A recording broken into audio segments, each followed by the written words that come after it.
Let's explore how market supply changes when a new firm enters a market. We'll use the example of a stuffed animal market. Initially, we have two firms in the market, Firm 1 and Firm 2. Let's look at how market supply works with these two firms. Each firm has its own supply curve showing how much they're willing to produce at different prices.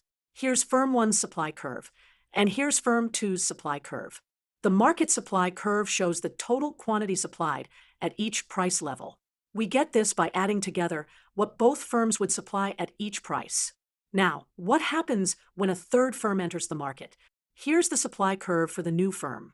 When we add this to our existing market supply, the entire market supply curve shifts to the right. Let's summarize the key points. When a new firm enters the market supply increases. The existing firms don't need to decrease their output. More firms mean more total market supply. Understanding how market supply changes with new firms is crucial for analyzing market dynamics. Remember, more suppliers generally means greater market supply at each price level.